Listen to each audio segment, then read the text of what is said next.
Good afternoon, ladies and gentlemen, and welcome to Season 2 of the World Championship Series. We are going to be doing the U.S.-Canada Challenger matches today and tomorrow. I'm Nathanius, joined by Greetorp. Andre, how you doing, man? Nate, reunited and it feels so good. We're back. We're back to bring you guys some awesome StarCraft action. We've got a lot of Protoss and Zerg players competing today. We're saving the Terrans for tomorrow so we can talk about beautiful things like building armor and the like. Hey, But, stop. They got You're teasing me, bro. Today's matches are pretty tough, Andre. HuK going up against Stardust. I think a pretty interesting PvP, to say the least. Kane, the top 8 finisher from last season, going up against the new Pili, getting into Challenger, I think, for the first time. And then Hydra, the guy who finished second place, going up against someone that most of us don't know anything about. Yeah, I think it's the day of underdogs and overdogs, with the exception of HuK and Stardust. I think that's actually very, very close. We've seen Stardust in DreamHack Winter all the way back then. We haven't really seen much of him ever since. So we're going to try to see what he's going to be able to accomplish here. Very interested because we know HuK's been very active. Yeah, and for those of you wondering what the schedule is looking like for tomorrow, we also have those matches to show you. That's where we'll see Violet face off against QXE, Puck versus Xenocider, Estrella going up against Masa, and Suppi versus Jadong. But the focus today is on these Protosses, these Zergs, and our first match, which we are currently in the lobby for, game 1 of HuK against Stardust. A PvP on Coda. Andre, I know you dabble in races other than Terran occasionally. My Protoss is not quite up to your level. Have you played any PvP on this map? I haven't played as much PvP as I've wanted to. It's really difficult, I think, overall, but I think I don't know what to really say, especially because my PvP is so far away from these guys, right? I think high-level PvP gets so much more intricate, especially with how we're opening, because you'll see a lot of inefficient builds that don't make sense, but it's because they're trying to meta each other. They're trying to mind game each other. So, you show something like Stargate, and you're expecting them to go something like Blinkstalkers, and you'll go Stargate, Twilight Council, and then double gateways. And you're like, well, you're dead to early game pressure, but a lot of times they get ahead in the mid game. It's just weird stuff that can happen a lot of the times. It's about taking risks and knowing when you can exploit your opponent. Yeah, I think a lot of people would say PvP comes down to things like that, because sometimes the build orders have a big hand in it, and then guys just make it work anyway. Yeah. And I think these are two players that are classic examples of that. HuK is one of the guys known for his control when it comes to small unit number engagements, and he's someone that can make the Blinkstalkers work against Roboplay early on. Stardust himself, I've seen many a game be the guy that's not afraid to play against Roboplay with just gateway units. And I feel like both of these guys like Gateway, but in PvP, you have to be able to do anything. Exactly. It's important to note that HuK actually got eliminated from last WCS from PvPs. He wasn't doing too well a couple months ago, and then since then, he's been on a tear. I think he's something like 7-2 or something, just remarkably well in PvP. So he has, it looks like, been training. I know who he's been training with as of recently, and it's some good Protosses all around in the North American scene. I think that he's taking this match seriously, and he's going to try to bring it to Stardust as best as possible. Yeah, I mean, there's a lot to be gained here. Everybody that's qualified for Challenger has earned $2,000 and 50 WCS points. If you advance to Premier League, you gain an additional 2,500, an additional 50 WCS points, and we've seen, man, those points, you want to rack them up. We're at Season 2, you're running out of chances to make that money to get closer to BlizzCon. That's right. I mean, everybody is looking to go to that BlizzCon World Finals, basically. It's like the cream of the crop type of players that will go there. And it's tough, man. These competitors these days, I mean, there's some consistent people. Hydra, I feel like, is the newest, most consistent player that we will be seeing a little bit later tonight. But, Stardust and HuK are obviously fighting for that shot, because that's where, I mean, it's already at the big bucks, but that's when the big bucks show up too. Yeah, and for anyone interested in how the Challenger format works, the only player that was safe from having to play in Challenger once again is Polt, who managed to win Season 1 of WCS. Because of that, he is already taking up one of the seeds for North America in the WCS Premier League, as much we have only 7 Challenger League best of 5s to bring you. So nobody was safe. Players were able to pick who they would like to play against the most and the least, and that is how the Challenger seedings were determined. So this is a matchup that's considered favorable for one of these guys. As we get into into game number 1. I'd like to implore you to check us out and hit us up on Twitter at StarCraft and use the hashtag WCS to let us know who you're cheering for today, who you think's going to win. How you feel about this matchup, Andre? I want HuK to win, man. I think he's putting in the work. You know, on paper, a lot of people are going to say Stardust, but I really feel like HuK is taking this super seriously. I think he's going to take it. Yeah, he's. I've had a chance to talk to him quite a bit. He's a lot of the American players that are up against those stacked odds of newly acquired Visa players like Stardust, like Jadon coming in just for this season. It'll be very interesting to see how they fare up. Let's find out. We're loaded into game number 1 here for Challenger in Season 2 of the World Championship Series. And, we've been playing on these maps a lot on ladder. We're kind of familiar with them now, but for those of you who haven't tuned into these, this is Coda. That's right. It's a little bit interesting with especially third base locations and fourth base locations. You can develop your bases pretty differently, I think, than other maps. But let's first introduce the players in the bottom right-hand position on Coda. The Red Protoss is, of course, our fan favorite, HuK. And in the top left position, spawning as the blue Protoss player, I believe he's still currently teamless, he is Stardust. And he just acquired his visa in time to play in the Season 2 qualifiers of WCS. It's something to note, by the way, that your atmosphere changing like that, it does kind of affect your play. Like, if I told you, hey, Nate, go play in China and try to qualify for WCS China.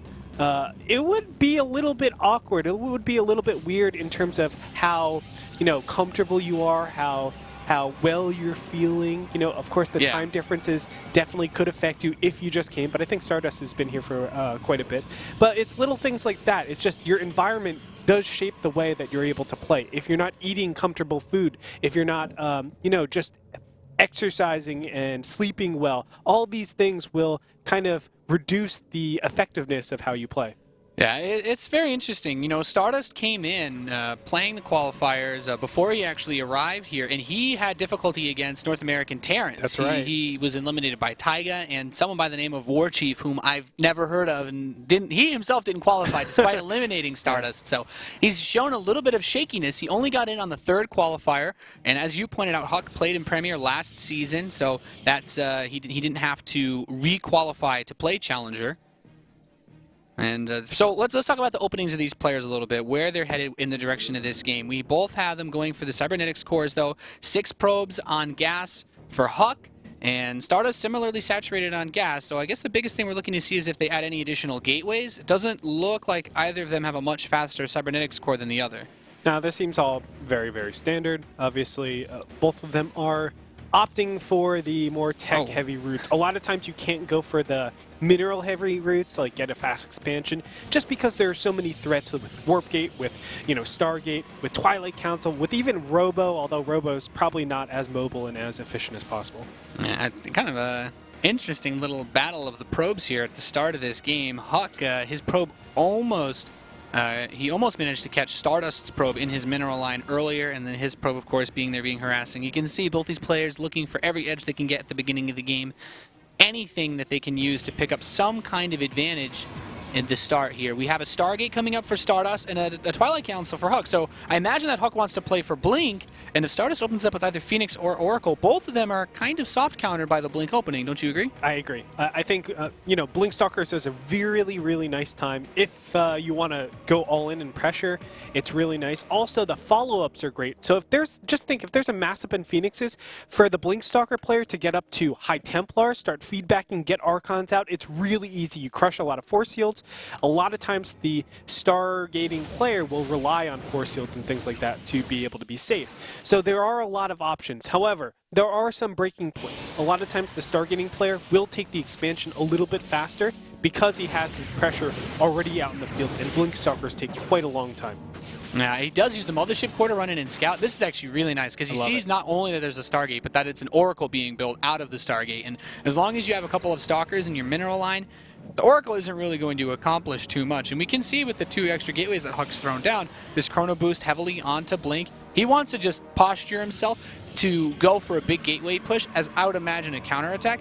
He doesn't necessarily need to bring the Mothership Core if he's worried about the Oracle. But if this Oracle runs in too far, and if he were to somehow kill this Oracle, that would be almost a game-ending potential for HuK because he could completely counterattack. Oh, yeah.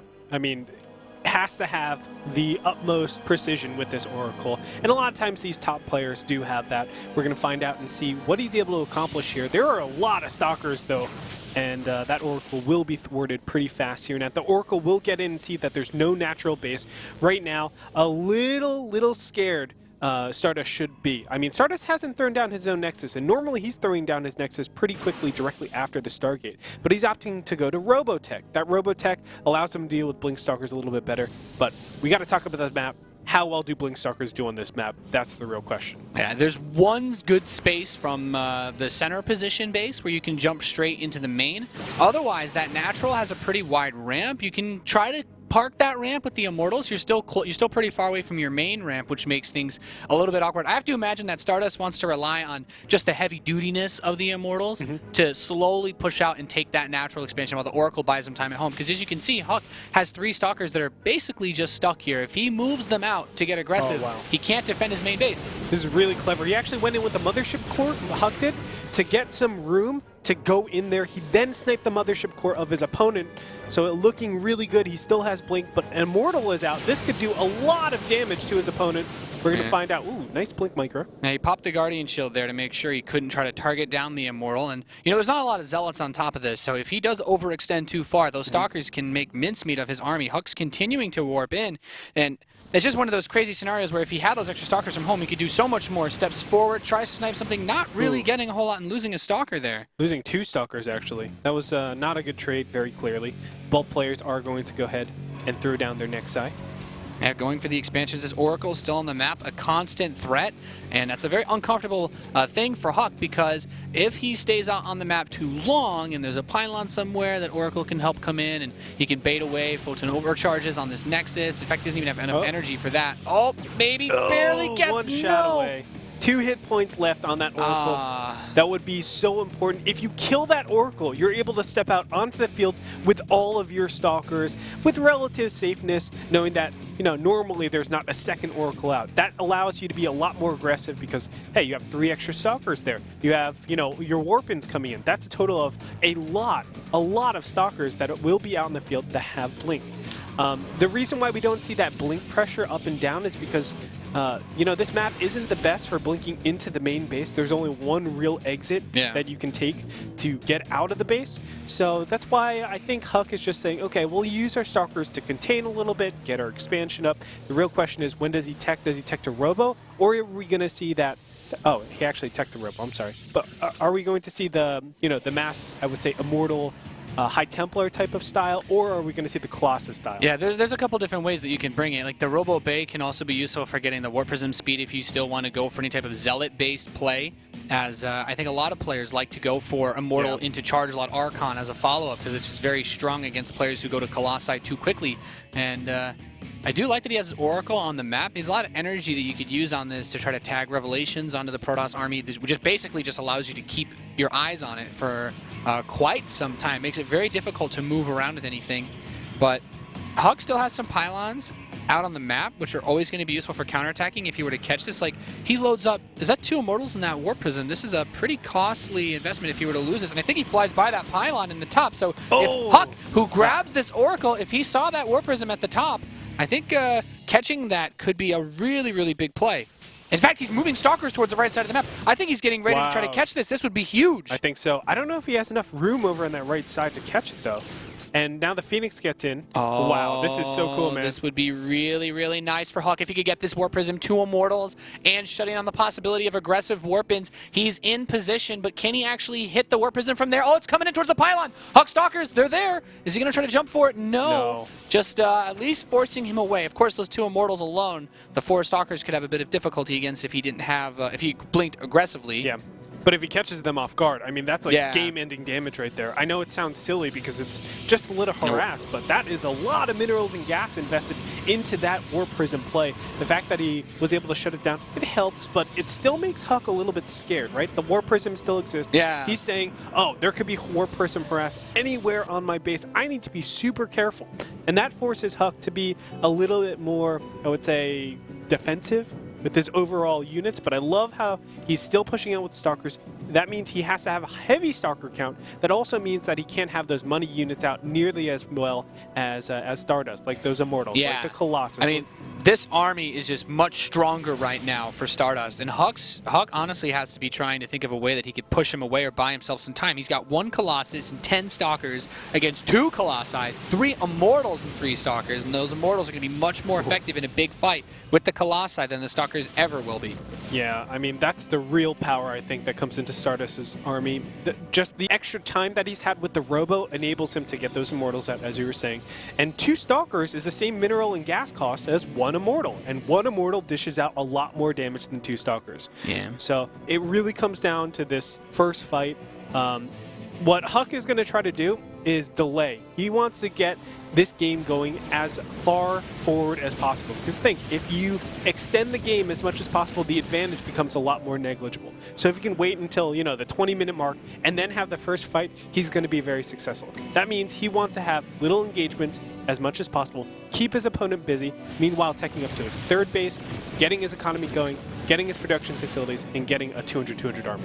Yeah, a couple of things were nice for HuK in that, you know, somewhat scary scenario that we were just discussing. He did finish up his Colossus range actually much faster than Stardust. He's got his +2 finishing up earlier, which will be very important. If they were to actually have taken a big fight, I think the Colossus range is one of the most important upgrades in the game for Protoss, period. And that being taken into account, we do have a bit of a faster charge coming in for Stardust. We can use Zealots to try to throw into that army to tank while he gets those initial volleys off, but the supplies can become very, very close. And I will say that there are a lot more Stalkers for HuK. Oh, wow, wow. These Immortals? Okay, they do drop. The War Prism goes down. I think getting rid of that War Prism and just forcing these Immortals to be awkwardly positioned, that's got to be worth it, right? Yes, I think so. I mean, again, like resource-wise, the War Prism's cheaper, but yeah, those Immortals being able to zoom in and out of your base is exactly. a huge pain. And even like get behind your Colossus, have another flank for the Zealots to warp in, like annoying stuff like that. But most importantly, what it might do here is delay the push, even though we do see our Stardust pushing out right now. You know, the War Prism might be something like, oh, I need that to attack, so let's just wait off a little bit and not go into our opponent. And that's exactly what HuK wants. Now, Stardust is looking for that trigger. He's trying to say to himself, how can I justify attacking into my opponent and having it be successful? And I love what HuK's doing. Small packs of units, just doing damage, stopping his opponent from pushing out in the map, and really taking full advantage of, technically, his army composition. Yeah, I mean, HuK has a couple of probe lead now against Stardust. Of course, those Stalkers are not cheap themselves. But if we look at the way that the armies are set up, HuK is now at 4 Colossi with 2 Archons. There's a 5th Colossus on the map for Stardust. And keep in mind, though, that there are still no Immortals for HuK. He doesn't have that tanky, that super tanky force. He's using the Archons for that. And both players, like this, their armies will deal very well with Zealots. So even though HuK has an extra 20 supply in Zealots, it's still very, very difficult to make that work with all the AoE that'll be coming out of these Archons and the Colossi at once. Yeah. Oh, I like this War Prism. Again, making the War Prism, trying to be harassing. He's not giving up on that. No, he's not. And as you said, I mean, it is very Zealot heavy for both these players, particularly for HuK, but he kind of has to do that because he's just been so dry. Because he, you know, went so Stalker heavy in the early stages, he just has less gas than his opponent.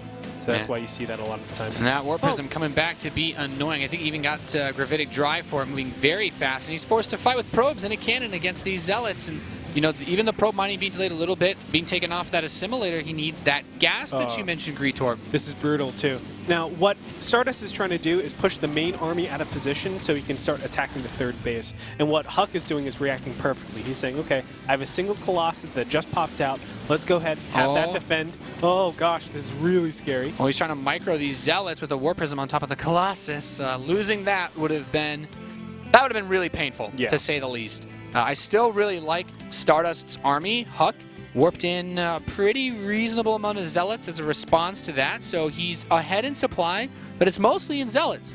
Stardust has 8 Colossi, though, versus 5. I think, you know, we saw that patch to the Tempest that made it slightly less effective against Colossi, and we've gone back to the War of the Worlds PvP, Andre. That's right, man.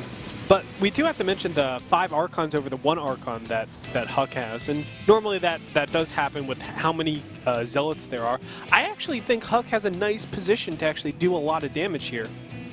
Even though he has the Colossus disadvantage, I mean, it is a huge amount of Colossus to the point where they could overlap a lot. Oh man, these Zealots actually charging in here really, really early actually affects HuK so much. He cannot be attacking that Nexus, else he's going to be in a lot of trouble. Nice time warps go down. And the Frozen Overcharge does a really good job of baiting him. HuK trying to push around this army, but that time warp slowing his Colossi really hurts him, and I believe also just then losing the Mothership Core, so it didn't have enough energy for a recall either way, but not having that potential exit strategy, very detrimental to your play. These Zealots have cleaned up the natural mineral line. He's forced HuK out of position, and HuK's trying to rebuild probes. He's down 14 at the moment, and that 4th base is done for Stardust.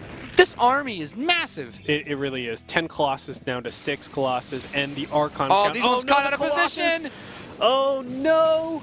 This is game ending right here. I mean, already Stardust is ahead in army composition, but now that the Colossus are kind of cleaned up a little bit, yeah, they fought without their support. Yeah, and there's another one. He's just this lone giraffe by himself migrating off to the rocks. No, that's not a place you want to be. Not a place at all, man. And he will be able to clean up some of these Archons, but it's just not going to be enough. I mean, when it comes down to it, the army composition, the sheer mass of units, the right units from Stardust will be able to do pretty well. But actually, in Overwhelm, Stardust was a little bit out of position here, and there might be room for, if there's really creative micro. I mean, the Zealots just get wrecked by the AoE way too hard. GG's called. Stardust will take game number 1 against the evil genius Protoss player HuK.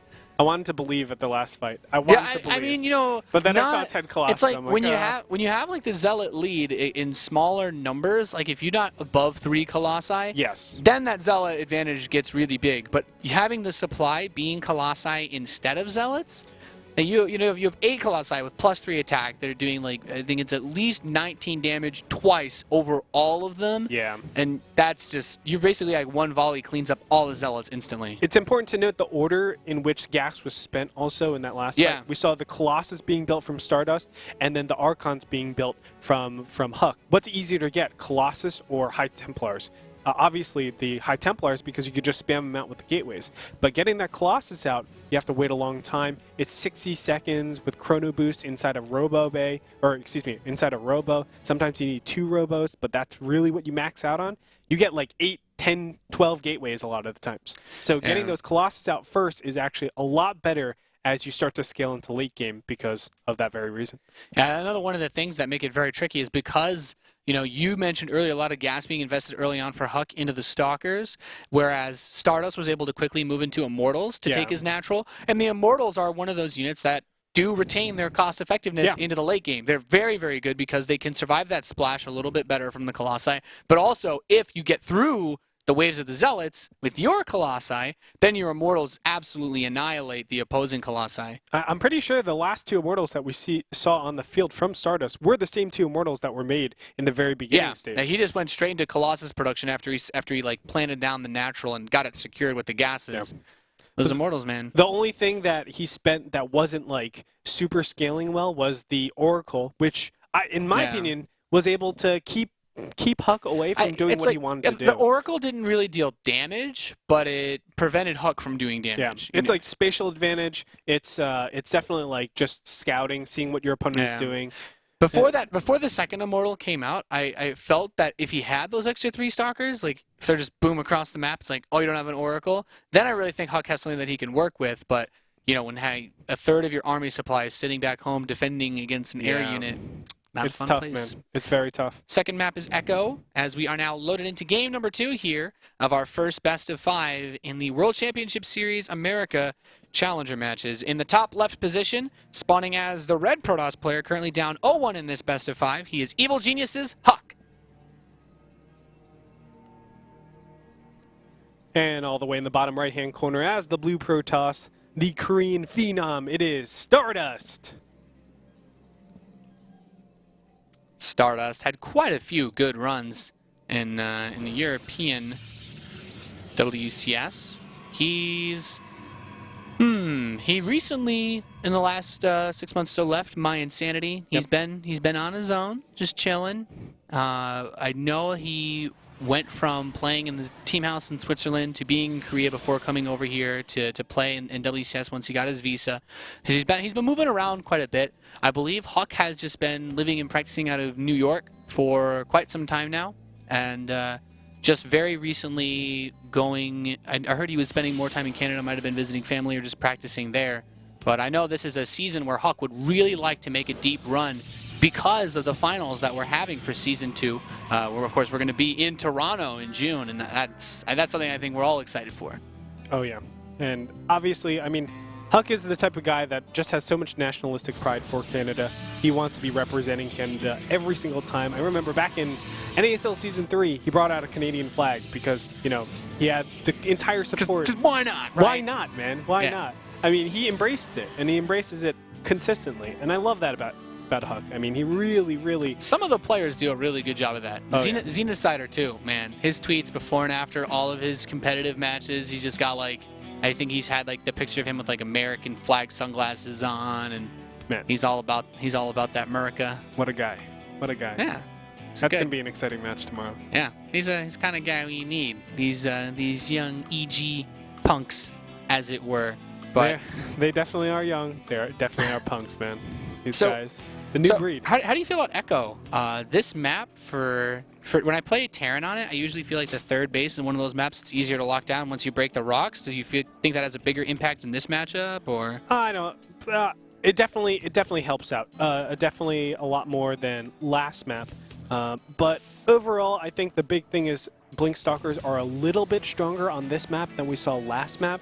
The main reason for that is the same direction that we're going into the natural, we can also blink up into the main base. And that's the most important part about it. I mean, last game, you have to kind of circle around to the third base and then blink up into the main. This, we can threaten both places. There's a lot of different all-ins that you can do with sentries as well, where we blink up into the main, we pressure our opponent, we blink back down, we go ahead and force field the ramp, and then we're able to kill naturals very easily. So I think Blink Stalkers makes a lot of sense on this map in particular. If HuK wants to open up with that, I think it's really strong. Yeah, it's an opening that HuK's favored for quite some time. Already a deviation, though, in this game from the previous one. HuK is actually just going straight up to 3 gateways with no tech whatsoever. He wants to put the pressure on, and Stardust is opening up with a Stargate once again. Now, Andre, this is my big question here. As these Stalkers start to trade some blows in the center of the map, he doesn't need to be careful as there's another one coming. Is he gonna? Can he make any play with this gateway before he has to worry about an Oracle? I think so. I mean, it's really close. Because I think the first warp-in round is going to conflict a little bit with the Oracle popping out. Now, because he made the Stargate all the way back in his base, it makes it a lot easier to put pressure on and do damage, and not have, like, you know, that proxy Oracle just wreck your base. But it needs to be, I mean, the warp gate needs to be chrono boosted out, which it has been. You can see the gateways are lined up right now. The Oracle is being chronoed out, but it's going to be very close. These gateways are finished. They're going to start to switch over and put the pressure on, man. Yeah, this probe runs into the main base, and he's going to see these gateways starting to transform as HuK starts a robo facility as an insurance policy against any Dark Templar play that might be out on the map. But we know that Oracle so close to completing. I guess the goal of the Mothership Core is to just sit back and hopefully Photon Overcharge if he needs to. It's 3 versus 4, and now additional Stalkers are coming up for HuK. And the Oracle has to choose. It looks like it is popping out onto the map. They do trade 1-for-1 with that Photon Overcharge. So that's actually pretty nice for HuK. For Stardust, since, you know, limiting the stock count as much as possible. The Oracle will do a lot of damage, though. That's the big problem. Even with the Photon Overcharge, you can kill a good 5-6 probes, especially if you don't react in time if you are HuK. As soon as that Oracle comes into range, you have to throw down that Photon Overcharge. And we're going to find out, oh, he needs to throw it down faster. He's going to lose a lot more probes, probably a 1 extra probe because of that. Oh, no, he actually backs out. He backs off. He doesn't want to dive in it, so a good pull on those probes by HuK to stay defensive. I love that he's getting a couple of Zealots in here that can also soak up not only the Stalker shots, but any Nexus shots that come in after this. He's got more Gateway units. This Void Ray, it's on the way. It's not done yet. It's actually, I think that Pylon might just barely be in range of all of this. The Void Ray's out, though. He's going to prismatically align. He gets the Void Ray. HuK manages to take the Void Ray out, and now probes are pulled against his forces. He doesn't have any more Zealots. Zealots, though, so has to do a bit of kiting work. He is bleeding out Stalkers, but he's taking trades against, well, the most important stuff he has. He actually targeted down the Mothership Core and did not get it, and now he's behind in the Stalker plus probe against Stalker counts. Really not a great position for HuK, because remember, he has to deal with that Oracle in the back of his mind. So warping in here is really, really scary. However, he is going to amass his next Photon Overcharge. Normally it's around 830 to 840, when you get your second one. So you will have that, but it's going to be very close. If Stardust is paying attention, he needs to be attacking in right now. Yeah, he's pulling back into his main. There's that next Photon Overcharge, and HuK, he still has that gateway count, that gateway unit count. He has another Photon Overcharge ready in his main as this Oracle shows up once again, loses another 2 probes. Oracle, kills it. Nice. That's a really big pickup for HuK. Nice. We can see immediately the Mothership Core moves across the map. He knows he needs everything to finish the game here if he wants to try to make that happen. And from the looks of things, he's going to commit. He's continuing to warp in outside his opponent's base. The Sentry does not have enough energy to block any reinforcements coming out of here either. Yeah, this is very scary for Stardust because he no longer has like a tech advantage on his opponent. He also got a Sentry. The Sentry was supposed to keep him safe, but now his opponent is on top of the ramp. That Sentry could have been 2 potential Stalkers. He's going to have to trade out a lot of probes here if he wants to stay alive. Yeah, a lot of probes coming in. The Zealots moving forward as well. He has 1 force field available on the Sentry now. He's going to try to block the ramp off. He does, but he's going to continue to dance around these Zealots, or at least he needs to if he wants to take this fight. The Zealots are actually getting way too much damage on these gateway forces. Wow. And that's a nice cleanup, and I thought the probe disparity was going to be a lot more, but it looks like Stardust was probing up that whole time. If you could check the units tab right now, it's 22 to 20 in favor of HuK, yeah, and but HuK's it's not killed, that much. Yeah, HuK's killed 12 probes. He's lost 5 of his own, but now things get a little bit dicey, as it were. HuK forced back into his base. He's got an Immortal coming out of that robo facility that he built earlier on. He's got a couple sentries, and I imagine he's just going to try to expand. But another Oracle from Stardust. Now this is, I still think, a very interesting choice. I love this, because he already saw that there's a Robotech. That doesn't counter any Oracles at all. So it forces you, as the other Protoss, to still play defensive. The Mothership Core was just killed, so you don't have Photon Overcharge anytime soon. I mean, where is HuK's advantage? And I wouldn't say it's anywhere. Right now, they're starting up their naturals kind of around the same time, but HuK doesn't have the infrastructure for his tech. He doesn't have the right capabilities of defending against Oracles that could be on both sides of the map. So I'm not liking HuK's position at all. It's really, really rough. He should have gotten more value out of the gateway units, but Stardust just pulled off an amazing defense. Yeah, that was a very, very well-defended push from Stardust. Looking forward, as far as late-game tech goes, Blink is on the way. It's close to halfway done now for Stardust, so he can micro those forces. We've seen the Immortals lock that sort of play down, though. I'd be very surprised if Stardust tried to get really aggressive with the Blink. He's getting a Robo Facility and a Forge. I think these are very sensible choices. He can get Immortals of his own, move into attack upgrades. Do not believe there's a Forge on the map for HuK, so no upgrades for him anytime soon. And then, of course, he still has to deal with this Oracle that's going to be buzzing around his base. Where Stardust wants to take it is just, as you said, the development is just so much better. He wants to take it to that development route. Just get the right composition. He doesn't need to actually press on his opponent, since the compositions are, the infrastructure of the gateways and the robo is kind of similar. But he will be slightly ahead with, killing a couple probes here and there, putting pressure on your opponent so he hopefully stops probe production, and then you can get little value, I guess, indirect damage stuff done to your opponent. So I like the pressure. I would love it to continue and continue on. We're going to find out. I mean, HuK, what does he need to do really to come back into this game? Well, he squeezed out a Phoenix to deal with the Oracle, which I do like that. This Oracle could bother him for the entirety of this game, and now at the very least, he's going to lose a couple more probes, but he can at least write that off now. It's not something that he has to worry about anymore. In fact, HuK getting his own Oracle, he's like, you're not going to expect this. This doesn't make any sense, and that's exactly why I'm going to do it. See, this is what I'm talking about with high-level Protoss versus Protoss. Like, a lot of this stuff seems really inefficient. It's 14 minutes into the game, and you're asking your opponent, are you comprehensive enough to defend against Oracles? And a lot of people are like, well, if I could defend it at 7 minutes, I could definitely defend it at 14 minutes. But it's that surprise factor that you have on your opponent. Yeah. That's what you need to do. Don't be predictable. Don't do the same things over and over again. A lot of people would be expecting, okay, you got the Phoenix to clear that up. all we have to do is defend against Colossus right now. We can just sit back, relax, keep all of our units at our natural. It's fine. This Oracle could get in there and do an immense amount of damage. Yeah, his one Phoenix actually killed the mothership core in the main base. So this Oracle is going to roll up Greetorp, and there's no Stalkers at home to defend against this. He has 3 running back now, but he hasn't started to warp any yet into his main. So if this Oracle shows up, HuK could just target probes all day. How beautiful is this? I love this. And he gets in I can't believe his Phoenix just showed up and he just walked up to the mothership core, said well met, and killed it. I mean, that's exactly the type of stuff like that you just do not expect that will put you on tilt as well. If I'm Stardust in this position, I'm so frustrated, number one, that I lost my mothership core. Then I'm saying, what, you went an Oracle? Why are you going Oracles at this stage of the game? Like, it doesn't make sense, but yet it does because it's going to put pressure. It's something unexpected. You can catch your opponent off guard. Yeah. And now HuK is going to push out. I love this. He knows that there's no photon overcharge to defend against an attack that he could make. There's also substantial investments into tech still from both players. Like, there's this Colossus from Stardust. HuK is getting his own Colossus.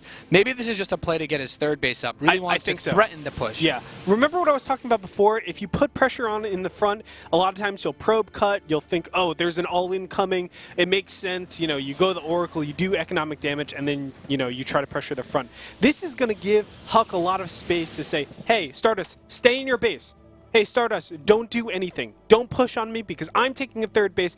I'm getting my Thermal Lance, I'm getting my Colossus out. It's a really smart play to get your 3rd base and have the advantage with the 3rd base over your opponent. Because does Stardust ever say, oh, a push is coming, I should take my 3rd base? No, he's never thinking that unless he has perfect scouting. Love the hallucinated Phoenixes that are constantly going out checking for this 3rd. He's been really diligent on getting these hallucinated Phoenix scouts out to see everything that HuK has been up to. He sees the 3rd base, he sees the Colossus, he knows, okay, you're going for tech, you're going for an expand, I should try to go for an expand as well. And he sends a probe over there.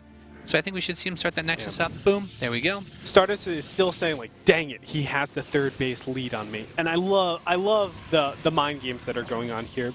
Oh, wow. Phoenix. That Oracle. Yeah, I know. Or, excuse me, the Oracle, yeah. But this is, I mean, again, this is what I'm talking about. You know, it makes no sense to go, like, a mid-game, 1 Phoenix, 1 Oracle, and say, oh yeah, this Stargate pays for himself. But it does, right? It really, really does. It goes into the mind games that's going on with these 2 particular players. And the Oracle might finally die here with patrolling Phoenixes. Yeah, the Phoenix did it, and he tags them, so at least he got something out of it towards the end there. I think the Oracle definitely did a pretty solid job all in all in this game. Archons are coming out now for HuK. Both players getting +2. Actually, Stardust finishes +2 much faster, so he's got +3 on the way now. And Extended Thermal Lance also not yet done for Stardust. HuK does have that upgrade. HuK also doesn't have Blink, too. It's pretty interesting. I don't think Blink matters nearly as much with the big fights. And not, I mean, it not does, at this point in the game. It does help, don't get me wrong. I mean, I'm never going to say, oh, don't worry about Blink. Don't get that. Yeah, I think charge for these types of fights can be much better, especially if you're on an even Colossus count, because then it actually does matter that your Zealots are able to either get a better position or buy yourself more time for your Colossi to take out the other guy's Zealots. Now, here's the main difference. We see a second Robo popping up here for Stardust. That's going to help with the Colossus count. Remember, we were talking about it before in terms of where do you allocate your gas really, really early. Normally, it's the Colossus. When you get these really fast Archons, it kind of insinuates that there's going to be a push a lot faster, right? HuK will peak a little bit faster than Stardust. And he should recognize that with the constant Phoenix harass. There he goes. He's actually pushing out onto the map because he realizes, hey, there are no Archons in your base or in your army composition. This is a time where I can go push out, put pressure on you, and have that composition advantage while you're getting your Colossus tech. That's what you look for. Yeah, because Stardust is investing to double Colossi now, but those bad boys are only halfway done, so this is a really big opportunity for those Archons to really amplify the effect of having those Zealots in his army and having that AoE. That's right. If he engages right now, I mean, what's the real value of getting that second Robo? An extra Colossus? Is that going to be enough against, you know, the extra Archons? Not an extra Colossus anymore. He just jumps, gets two Colossi, and then now he starts to morph into Archons, but that's 12 seconds of nothing happening. His Colossi from the low ground just hitting absolutely everything here. The Archons are not even going to finish for Stardust as HuK continues to push into the main natural. The perfect timing against Stardust. It really feels like he knew exactly how to play against his opponent. GG gets called,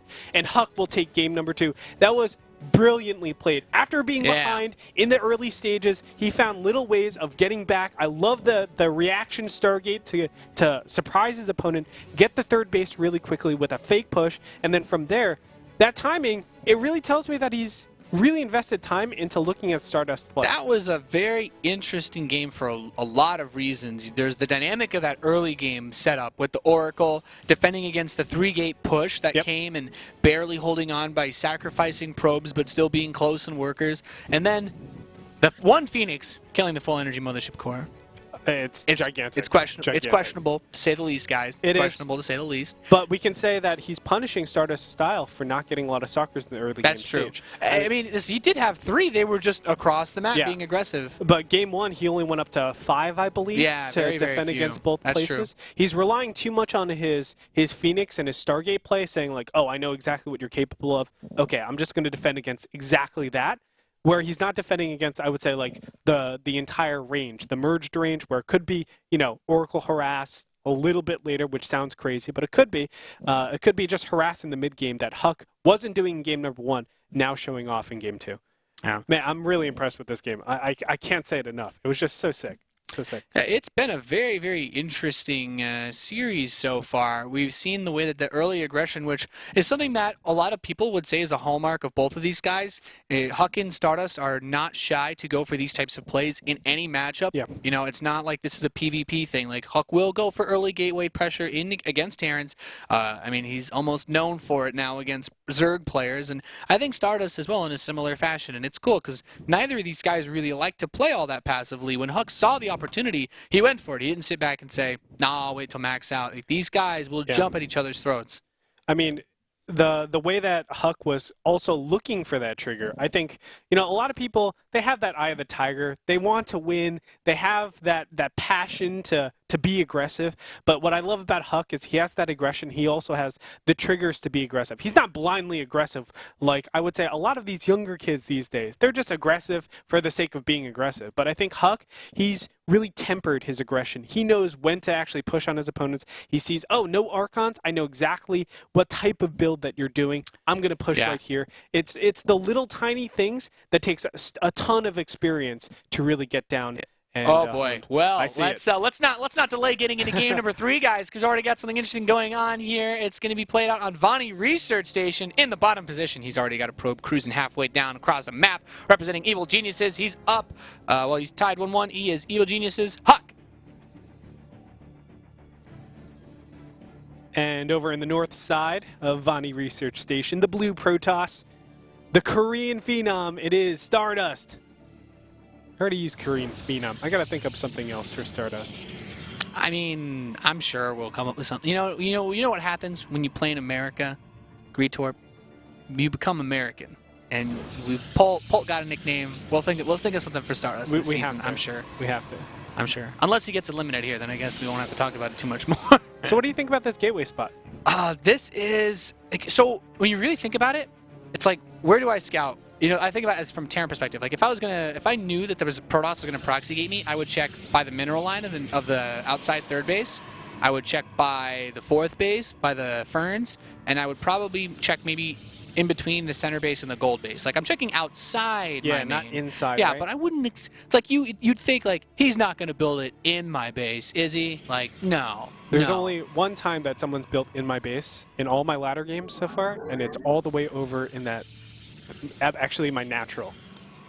Yeah, well, that's just inefficient though, because you could never start an 8 or 9 pylon. No, you there. can't. You couldn't even start it is 7 scouted pylon. though. It is scouted. So let's see how he reacts. Canceled the second assimilator. That's correct. He starts the pylon in the back. I mean, his pylons are very safe. His production is safe, which is very, very important. There's a couple ways to deal with this, I would say. A lot of people actually choose to go for just the straight-up mothership core, and I'm perplexed with how people defend against that. So HuK put this pylon in the mineral line so that he could create, I guess, an easier position to hold position his zealot in between the nexus and the mineral line. Really clever. Yeah, as long as he can afford to continue building zealots, I suppose there's nothing wrong with it. It'll also give him supply to continue to build units anyway. And he's gonna swipe away at that one gateway. Oh, It seems, Uh-oh. yeah, it seems my PC just derped. Okay. Hashtag, All right, we're good. We're good. Hashtag need get out. I don't know. My PC just decided to have a bad day. The Zealot gets surrounded. Wow. Oh, boy. He's moving in now, trying to get by this pylon once again. The probe does get caught. Like, the pylon gave a pretty good position, but he's actually starting to kill some probes here. Now he's managed to get multiple Zealots into this position. He can also hide behind the mineral line as long as he doesn't get surrounded again. This is still workable. He's got a couple of these probes very low on hit points. I do like that pylon, though, man. It makes so much sense. Yeah, there's 2 Zealots out, though, for Stardust, and this complicates things substantially. He's got the Mothership Core now as well, which should be the end of this. Without gas, without a cybernetics core, I don't see how HuK is supposed to make anything else happen here. Yeah, really tough spot for HuK. Because not only does the Mothership Core come out and obviously put him on a timer, but also the extra photon overcharge that starts to pop up around like 5:30, 6 minutes around there, that helps immensely. Yeah, I'm not really sure what he's going to do from this position. I'm not sure that there's much else he could do. I guess try to bait the Mothership Core away and then run his Zealots back in. Yeah. Like, theoretically, he could try to just whittle down the probe count and do something back home, but he's supply blocked from losing the pylon that he built in the mineral line of Stardust. So without that pylon, he can't start to build anything. Now he's refinished it, and he's going to trade out the Zealots for probes once again, but it doesn't look like he's getting a whole lot done. He's still significantly down in workers. Yeah, I mean, that's how you actually beat a lot of these openings where you get the really fast Mothership Core. You have to kill a lot of probes as best as possible. Just a really unfortunate situation for HuK. I mean, Stardust did micro it pretty well, though, I do have to say. All props to him, because a lot of times it's like the Mothership Core is so far away, you still need to get your Cybernetics Core up and roaring by the time Zealots are already inside your base. Yeah, it's very, very difficult because, of course, you've got the production. Like, a lot of Protoss players like to handle these proxy gateway situations in a lot of different ways, right? Yeah. Like, we've seen in the countless 2-gate games between, like, you know, of like SOS and Hero, and sometimes the other guy will try to match your 2 gates and just beat you with Zealots and probes and just use the defender's advantage of having the probes to win. Other times it's Parting, I've seen Parting handle it with like a really fast Stalker, just get one Stalker and just micro like a god. And in this case, it was right up to the Mothership Core, which I still think is a pretty risky move because the Mothership Core is like a bit slower than the Stalker as far as chasing the Zealots around, but it was still very well handled by Stardust. I just want to say again, the pylon was pretty cool. Yeah, it definitely was. I think the reason why people go the Mothership Core, though, is because it just gives you that base of, hey, if you really want to stop the Mothership Core, you have to kill the Nexus, right? Because that photon overcharge helps so much. And technically, you could just run away with the probes and just wait for that photon overcharge. Yeah. And have, like, that's the thing. The Mothership Core does put the timer on it. Like, exactly. Especially since the Zealots can't hit it. So. Yeah. So, I mean, that's the one way, but, you know, there are times where, like, I'm dealing with that. I did test it out for, like, 10 games, so I was like, oh, it's pretty good. But I just, like, some people just throw probes on the gateways and just deny it from popping up. Yeah, that's true, too. I think the position that HuK put the gateways made that pretty difficult to do. But I do, too. Yeah, I think it's something like, at least when I do it, when I face it as Terran, I like to think something like 6 workers from the start, and it can't finish a Zealot by the time that it finishes. So you're like, but then of course then you have 6 workers not mining. So. You do, but a lot of times you can kind of make that up with getting like your Cyber Core out faster, a little bit faster, because they still have to make the gateway, they still have to pump all that stuff out. That's true. They don't have the pylon inside their base because it's proxied a lot of times. So there's a lot of different mind games that you can do for sure against the proxy gateways. Yeah, I just wanted to check on the maps just again so you guys could see, but I don't actually think that we still have them up. We're getting ready Expedition Lost. Expedition Lost is going to be map number 4. So another 2-player map. We pretty much only had 2-player maps. I know that the 5th map, if we get there, is Cactus Valley. Yes. So that would be like the wild card map, I guess, where you don't know where the other guy spawns. But I don't know that Expedition Lost... Actually, we have seen quite a bit of cheese on it, so... Anything could happen. I auto-ban that map anytime I play it. What about PvP, though? Oh, PvP? I guess it's easy to... I guess it's fine. You can bounce between the main and the natural, right? You can still do that. Yeah. But you have to open up Robo if you do that, because then, like, Stalkers take a while to get to the well, rocks. It could be Blink Stalkers. Could be. Could be. Yeah. I mean, if it's matched up Blink Stalkers against a Robo, like Immortals, how are you ever going to push out into the field unless you get your own Blink Stalkers? Yeah, and that's then true. Try to combat. Yeah, because if you take down the rocks, then it's very, very difficult. Gets tricky, the Immortals aren't that fast, so you Yeah. could come up, snipe something, and bounce out. Really, we should talk about the aggressor has the advantage on Expedition Lost. Yeah, That's for what it sure, really for comes sure. down Yeah, to. it's very, very difficult to be a defensive player, especially since the third is outstretched. So if you can be aggressive, you can turn the aggressive advantage of the map into a faster third, which can make defending easier in the long run. Yep. I think that's the ideal situation that you want, especially because like the defense, it's just well formulated together rather than, as you were talking about, pretty much defending against the top half of the map, right? Like that's really what it comes down to. So we're gonna find out. I think this map does slightly favor HuK's style, as he's been more aggressive than Stardust, and not only this series, but I think overall in general, just his style features a lot more aggression. HuK opened up with the blink pressure in game 1. In game 2, we saw him open up with the straight 3-gate pressure, and then game 3, the proxy, right? Like there's hard to get more aggressive than that, Greetorp, guys. We are now loaded in though to game number 4. In the top right position, currently down 1-2 in this best of 5. Needs to win this map to keep his WCS Season 2 hopes alive. It's Evil Geniuses, HuK. And in the bottom left-hand corner, I didn't think of a nickname for him, but I'll get it. You don't have to do it now. It's the Rock. That is Stardust. He's the Rock now? He's the Rock, man. I don't know. Stardust turns into rocks, I think. I don't know. I'm not good with the whole science. Isn't the whole premise of it that we're all technically made of Stardust? You know, if I don't know, if you're a believer of science. You just blew my mind, bro. If you're a believer of science. Oh, man. Yeah. Well, A believer of science? Yeah, Did you like say that? all the matters of the stars and whatever coming back, you know. It's true. Yeah. There's a, oh God, I think it's Lucretius that said, he was a philosopher, that said that the same situation, like we can come again, there's going to be another Nathanius given infinite time. Yeah, assuming an infinite amount of time, technically anything can and could potentially happen. HuK opened up this game with an 11 supply gateway. Shout out to the Roddy Gate. He's I'm imagining, just based on how I've seen Roddy play, this is either for a really fast Stargate or it's for a super fast 3 stalker pressure. Just off of watching Roddy stream, I already know it's one of 2 things. Well, it's probably the stalkers, I would say. If I had to guess. He got the second gas pretty quick, too. It is true. He got the second gas pretty fast. He doesn't have a probe out on the map, though, so he'd have to build it from his main, making it, A, easier to scout, and B, it'll hit a little bit later. Let's see. He only has 3 probes mining at the moment. It could be. I'm very interested. We'll ramp that up. Remember, he's giving up the second pylon super fast, which eventually gives up the ability to chrono boost out probes. He also hasn't scouted. Stardust will scout. Yeah, and you can see that the cybernetics score is at least about 15 seconds or so ahead on the build order, so he's going to have that first stalker out much faster, but of course it's all about leaning into the additional ones or that Stargate if he chooses to go that route. Yeah. I wonder how he actually adjusts here, because the probe getting in, ordinarily if there's no probe that's popping in here, you're going to throw down your Stargate immediately, but it looks like he does go for the stalker in the early stages. The question is, does he go for that mothership core? The mothership core tells him, okay, opportunity cost is gone. You cannot get that Stargate super quick. But the fact that he hasn't actually thrown down that mothership core. His probe's in position. It's a Twilight Council. Wow. Okay. I wasn't expecting that. But it makes sense though, right? For the map. I mean, I can see how it fits. Yeah, especially when you mention once again the map. I can see how it fits because the 11 gate also shuts down any cheese. Well, for the most part, significantly helps shut down any cheese that Stardust could do back to him.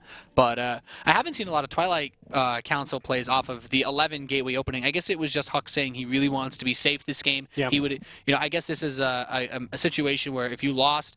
If you at match point lost to a cheese, you'd probably never forgive yourself. Yeah, that's true. That's true. I do. Whoa. Just straight to Dark Shrine. I thought it was going to be Blink for sure, man. Okay, well, HuK is he's playing with our hearts, man. I've only seen, I don't know, man. I'd have to record this, send it to Roddy, be like, buddy, I think I got some new builds for you. I know, right? I mean, this is crazy. Keep in mind, this is a super fast one. He skipped the mothership core completely. Yeah, the Stalker really needs to deny the Scout, and I think that's why you open with such a fast one, to prevent anything from getting in. So he can't, the thing is, if we think about it from our perspective, if Stardust has seen and played against a similar sort of style, then he should be expecting either Stalkers or a Stargate, because those are the most popular choices. The Robo Facility is a smart, safe choice because he really isn't sure, but going for Blink is pretty good against either of those, so I still like Stardust's choices here, but if he can get the DTs in fast enough, you know, 2 Dark Templar in the time it takes to build an observer can actually kill a robotics facility. So, or at least definitely a pylon if there's only one. This is scary, man. Now this looks like Blink Stalkers with the amount of Stalkers that are out right now. This is like, oh, you're definitely going Blink Stalkers. And what HuK is trying to do is stop him from going observers as best as possible. Yeah, he wants him to chrono out an Immortal. Like, that's the ideal scenario. Yeah. And here come the Dark Templar now. And, this is where things get tricky. Does he see them? Does he see them? Oh, he's actually trying to use them to fight against the Stalkers. He picks one of them off, but he could get this Robo. He's going to move down towards it. The Observer's just starting. He could get the Robo. Oh, HuK. I think HuK sees it. He sees the opportunity. He's going to get the pylon powering the robotics facility. He's not going to be able to build an Observer. And with that, no detection. The DTs can just go ham. Gigantic. There GG. Well, we just talked our way right through that one, Greetor. It's tied 2-2, boys. We're going to Cactus Valley. I mean, HuK's thrown on the aggression. Stardust has been able to defend twice, actually 3 times really well, but this is the first time Stardust is actually cracking. He's punishing his opponent for not having a super comprehensive build, not scouting out completely. That was, I mean, I really like that you pointed out the Stalkers being aggressive at the front. So Stardust thinks to himself, okay, Gateway, maybe? And Stardust warped in those Stalkers before he started the Observer. And I think even just a couple of extra seconds, like at that point, if you get the Observer, then at least you can do something, even if you're behind. Yeah. But if you don't have detection, Dark Templar will kill you. Also, small mistakes we can note is definitely the one pylon powering the Robo shouldn't be the case. Yeah. You should actually double up all of your buildings as best as possible, especially super important buildings. Or he could do it like he did on Vani, where he at least has the pylons behind the mineral line. They're a bit safer. The gateways blocking it off from the outside, so you kind of have to go through, or even managing to get like a hold position on the probes. That was really smart because HuK didn't realize it either. And then once he saw that it was one pylon, he's like, oh, I win this game. Yeah, and again, with the tempered aggression that I was talking about from HuK, how many times have we seen a Mothership Core Scout from Stardust? 0 times so far out of all 4 games, right? He's relied on probe scouts to actually do that. So the fast Stalker just does a great job of shutting that down. Exactly. He's not able to get in, see what his opponent is doing. So, Stardust is kind of flipping coins a lot of the times for the early game build orders. And, what HuK is able to do is say, well, if you're going to open up like Oracles or something like that, I think Dark Templars is going to be pretty good. If you're going to open up Twilight Council, which is the most common, I would say, on this map, just because Blink Stalkers are so good, I'm going to punish you as best as possible. And he did so. I mean, it might seem like, oh, he's just cheesing Dark Templars, but no, it makes sense throughout the entire series. It makes sense when you're formulating a plan. And speaking of, that scenario of flipping coins by not scouting with the Mothership Core, like, Stardust set himself up pretty well to deal with anything else. Like, the Robo Facility with the Stalkers, like, in the time it takes for that Photon Overcharge to wear off, he can have an Immortal out, continue to warp in Stalkers, he can have his Blink. In the time that it takes for an Oracle, he's already got Stalkers there to defend. If it's just a straight-up Gateway push, he's fine. Oh, yeah. DTs were like the only thing that he didn't account for fast enough, and even a second pylon could have potentially made the difference in that case. Yeah, I mean, again, it's small little tiny mistakes that you would never ever think like, oh, who would ever think the Robo positioning or the pylon positioning would matter in that game? But it definitely is. I mean, it meant a win or a lose, or going on into Premier League, I should say. Now it's tied 2-2. It's a best of 1, Nate. That's it. One game to decide who moves on to Premier League here at the World Championship Series Challenger Day 1. Spawning in the bottom left position of Cactus Valley, we have the EG Protoss player. He's HuK. Really needed that win to keep us alive. And in the top right-hand position, as the blue Protoss, the Lucretius Protoss, it is Stardust. I'm going with Lucretius Protoss. I don't think that's going to hit my Can you define target. that for those in the audience that may not know what Lucretius means? Well, it's the philosopher that said, like, Stardust. We're going back to our conversation last time. I wasn't sure if it was. It doesn't connect fully. I wasn't sure if it was one of those words like Lavinus that was like kind of coined after the person who made it, and then you just weren't sure like what exactly if it had its own meaning or if it was just the name of the person. No, it's just the name of the person. Okay.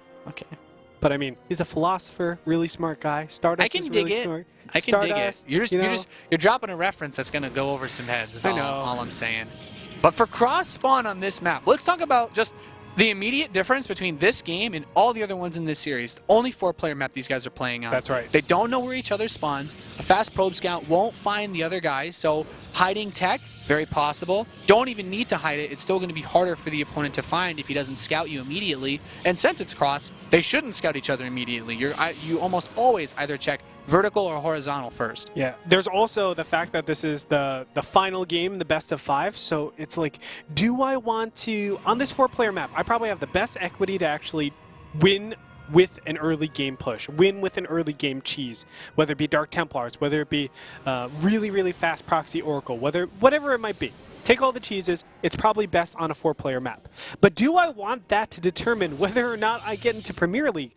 That's the big question. There's a be abusive now based on that information. So I know, okay, we want to play an economic game. I know Stardust wants to play an economic game. How can I be greedy? Proxy Nexus.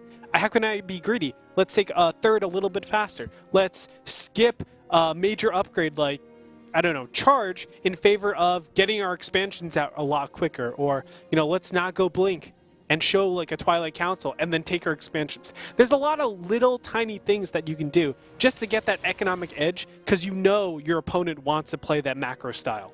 Yeah, both players have a lot of gas to work with. Stardust puts it straight away into a Stargate. And for a big map like this, I think Oracle's Phoenix, both very, very fast, good, and also great at scouting as well. It's a lot of utility that you can get out of it. HuK just opts straight away for a Stalker and a Mothership Core. And HuK didn't actually get it all the way in there. I was really surprised. I thought he was going to see the Stargate for sure. Keep in mind, this is a Stargate before Mothership Core, so it comes out, you know, a full, I would say, like 15 seconds faster than normal. And whoa, look at this. Look at this. So HuK is just going to... Is he just going to add on gateways and go for a big push? I'm not sure what to think, because I'm getting the impression now that he wants to... Is this going to be a delayed... Might be a delayed proxy Stargate? No. No, like, he doesn't have any gateways in production, so it can't be something aggressive like gateway. It is. It is a Stargate. HuK starts a Stargate right outside. This is... It's because he doesn't know that his opponent has a Stargate. This is so ballsy. That's right. And, of course, the first Oracle will provide a little bit of annoyances. I was actually very surprised that the Mothership Core didn't go with this Stalker, but going cross-map with the Mothership Core, it does open you up to a lot of annoying stuff. This is so weird. Yeah. Okay, Oracle is moving across the map, so we'll take a look at that and keep our eyes on that as, this is actually man. really nice. This is huge. Yeah, being able to see this now, HuK knows his Warp Gate is very close to finishing up. He can try to get another Stalker in his main. He has the Mothership Core there. He can Photon Overcharge. And now he knows, A, there's a Stargate. B, well, now HuK has a Stargate here. So he's just going to chrono out an Oracle. The nice thing is, Stardust, for HuK, is that Stardust doesn't see any tech when he comes over here except that late Robo facility. The late Robo. That's important, okay? You're asking yourself, why are you getting a Robo now? This is your second tech, for sure. This can't be your first tech. So Stardust is expecting something, whether it be Twilight Council or whether it be this Oracle that's popping in here right now. Actually, it's going to wait. Is it going to be 2 Oracles? Oh my god. This is so smart because he just Photon Overcharged his main base. I love it, man. Like, he was expecting something to rush in. Look, he started up Stalkers on all his gates before Warp Tech is even finished. Like, Stardust is so paranoid right now. He has no idea what's coming. He should be. He knows that HuK is missing a tech. He knows he's getting in here with the Oracle saying, okay, I know your Robo is around, but I don't know what your other tech is. And he's being really, really conservative. It's a smart decision. I mean, he's not defending against what he knows. He's defending against what he doesn't know. That's why he's getting down the Robo, because he thinks he doesn't have could Blink. be Twilight Council Look too. at this poor Stalker. This one's stuck between those 2 gateways and Stardust Mineral Line. That could be huge. Wow. Rip. Well, these Ripperoni, Stalkers bro. come down, and they're going to try to push HuK away. And this is really important, because HuK doesn't want to deal damage here. HuK wants to buy time, and now the Oracle swing in, probes dropping left and right. The one poor Stalker left behind trying to get some shots in, but HuK cleaning up 8 probes plus, getting close to 9 now, and escaping with the Oracle. Wow. A fantastic start for HuK here. Now, he did kill a lot of probes. His Oracle's going to try to run for the hills, as there's a Phoenix on the way now coming out to kill it. Don't think it matters too much, though. He still is at 22 Harvesters, now going on 23. That is the critical number that you need for optimal saturation. It's perfectly 16 on minerals, 6 on gas. So I don't think that actually affects Stardust nearly as much as people would think, because all those additional probes that he did have are just going towards, inefficient mining. Right now, what does matter, though, is the natural, the gateway count, and being able to deal with his opponent's Oracle at this point. He's going to shut down this Stargate now that he's seen it. So this is also kind of nice because it tells HuK there's not a counterattack immediately springing back across the map. And just that little bit of time can be very useful. This Oracle does come in and kill a probe, it looks like. So not too much in that department either. And having that faster nexus, having the Immortals too. Very, very nice. HuK's even getting Blink. And the later Immortal for Stardust. Second Oracle. I'm trying to see where he has an edge here. I think Stardust has the small edge here. Honestly, the damage wasn't enough. I know the natural is up a little bit sooner, but I just feel like Stardust, because he's gone, you know, both of them basically have gone Stargate Robo. The fact that he was able to shut down the pressure pretty easily, not take a lot of significant damage relative to his opponent's probe count, and also just have that Oracle still out in the field, have the Stargate still out on the field. It just allows him to have more damage opportunities than HuK. Well, I mean, I'll agree with you on the Oracle part of this, but I still think that having the Blink this much faster for HuK allows him to be more aggressive with going for Harass on additional expansions. The fact that there's not even a Twilight Council on the map for Stardust actually makes me slightly uncomfortable. Like, he can start his +1 attack, but with a Mothership Core that weak too, like, do you really want to move out and rely on a recall when you could be sniped so fast? I think Stardust has to play defensively. He's not like in a bad position. I'll agree with you on that, but I don't think that HuK's in a place where he can't make something happen. Oh boy, man, it's like Stardust knows. He knows, man.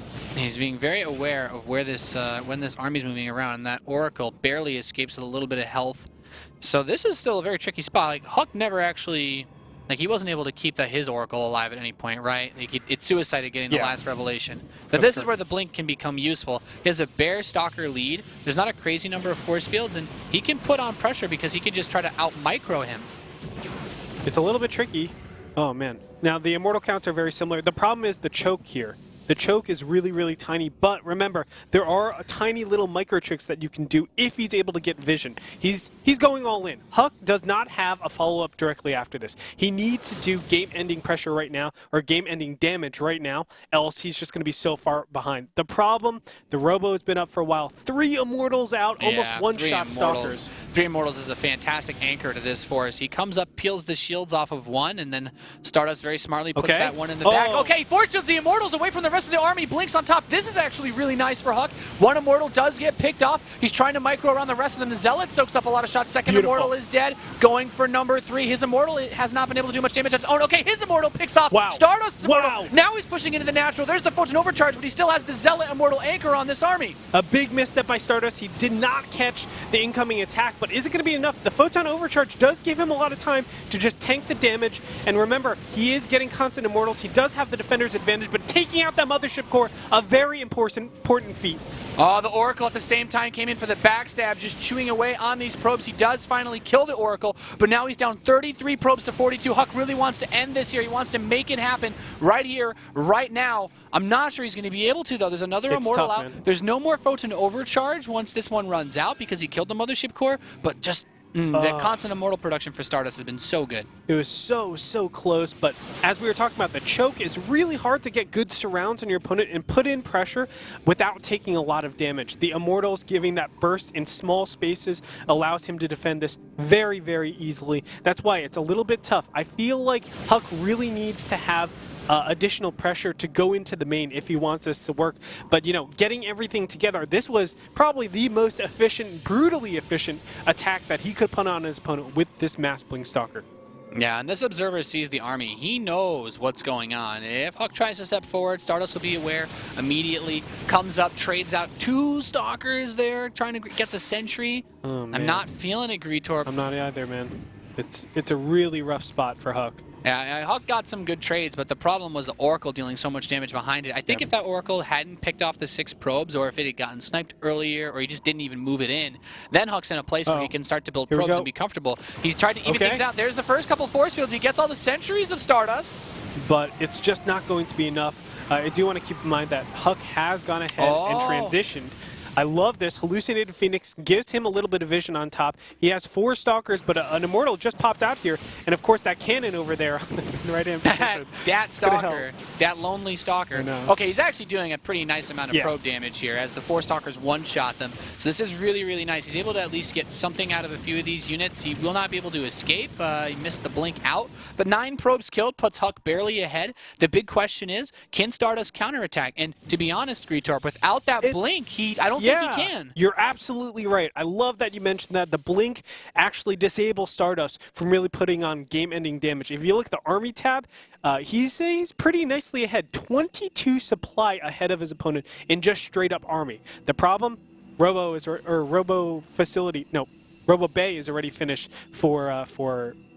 no, it's just starting. I'm sorry, I got the 2 players mixed up. Still, it's going to be hard to put pressure on, but what this does do is forces HuK to make a lot of sentries, obviously to defend this this attack. Probe sees the additional Oracle that was put out here by Stardust too, so his Stalkers are already in position. Being able to kill it would have been nice, but at the very least being aware, I think, is equally useful in this scenario, as he's still very close, but let's see, who gets the 3rd base up faster? They're both postured by it. I assume the probe that Stardust killed of HuK's outside was intending to build a 3rd Nexus. Yeah. So this is where things get very, very interesting. As you mentioned, those force fields without blink, they're very difficult to deal with. The Colossus for Stardust can crash the force field party, but do you want to get back close to the other army? That's right. I mean, it does get very scary. Thermal Lance has been started for Stardust, so it makes me think that he's not going to go for that super early pressure. He's going to wait until that Thermal Lance finishes. And this is exactly what I was talking about with the abusive styles that you can do. Notice that HuK got the 3rd base before he actually upgraded Thermal Lance. He realizes, hey, we're cross positions. I know you're probably going to back off. I know you want to play your style, which was what he did in game number 1. Let's go ahead and get our Nexus a little bit quicker in favor of economy rather than trying to, get the Thermal Lance do another push. Yeah, it's still very, very interesting that he has not. His Stardust still not gotten either blink or charge. Like, he has the Twilight for +2, but just none of the other upgrades. I find that so fascinating. Most of it just seems like upgrades that most Protoss players never skip out on. Of course, he can follow these Stalkers here with the Revelation, but he can't chase them in any way. Nope. And it is kind of told now to HuK. He's like, oh, you don't have blink?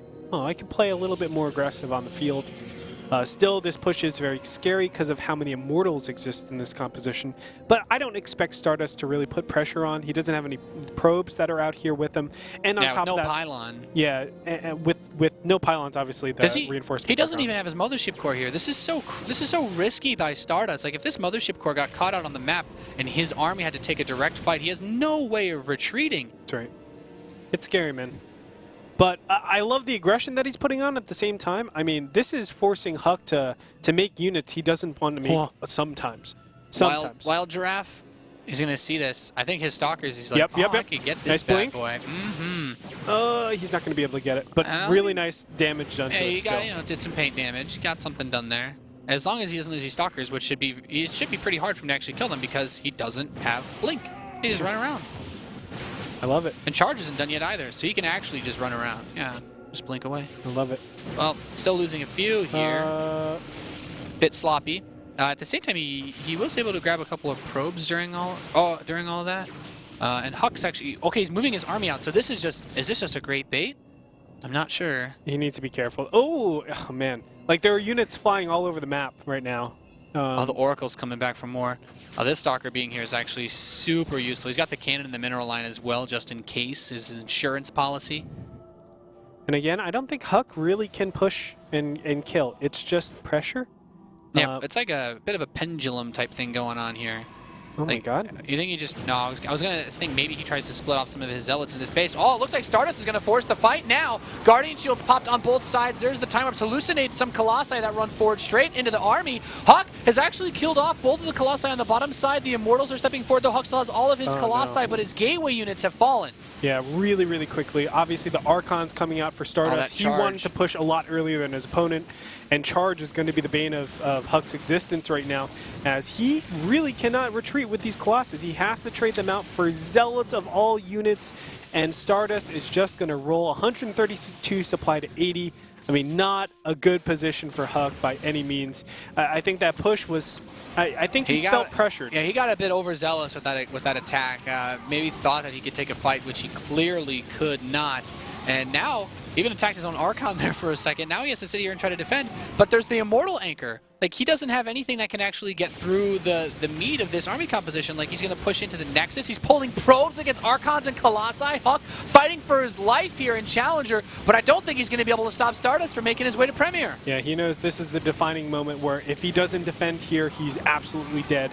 He's trying to put forward his best foot, but even this Immortal stepping up, killing the first Colossus, killing probably the second Colossus, and there it is. HuK will fall 2-3 in a very closely contested series. Stardust will move on into Premier League. Brilliantly played by Stardust. He took a lot of aggression on and just was not able, or excuse me, he took on a lot of aggression and was able to shut down the majority. It was 5 aggressive games in a row out of HuK. Aggressive builds every single time. That final game, the Stargate, which ended up being like, yeah, I didn't see your Stargate, so I think I can just build one and then build 2 Oracles, which was like, maybe you wouldn't have normally done this if you saw the Stargate, but because he didn't, it turned out to be like a blessing in disguise.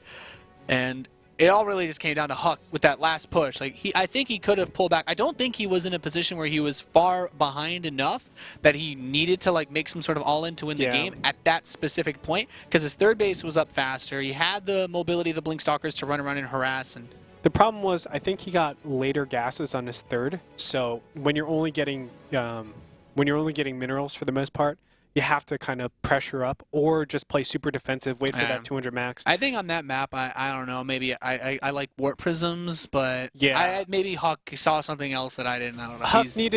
HuK needed to play it a lot more passively, but aggressive, as you said, with those Blinkstalkers. He needed to just wait until he got 200-200 and then get a good fight. I think he was thinking, if he waits till 200-200, his opponent will always have the better composition because he got those extra Immortals a lot earlier. But there's something to be said with defensive time warps, defensive photon overcharge. I mean, it procs a lot of the attacks. Yeah. It allows you to just have good concaves and better concaves than your opponent. Yeah, it was a pretty well-played series overall by both players as Stardust advances 3-2 to Premier now, and we can see that here on this graphic, wonderful graphics. Kane versus Pilipili is up next, and then we'll wrap the day up with Hydra versus Zeal.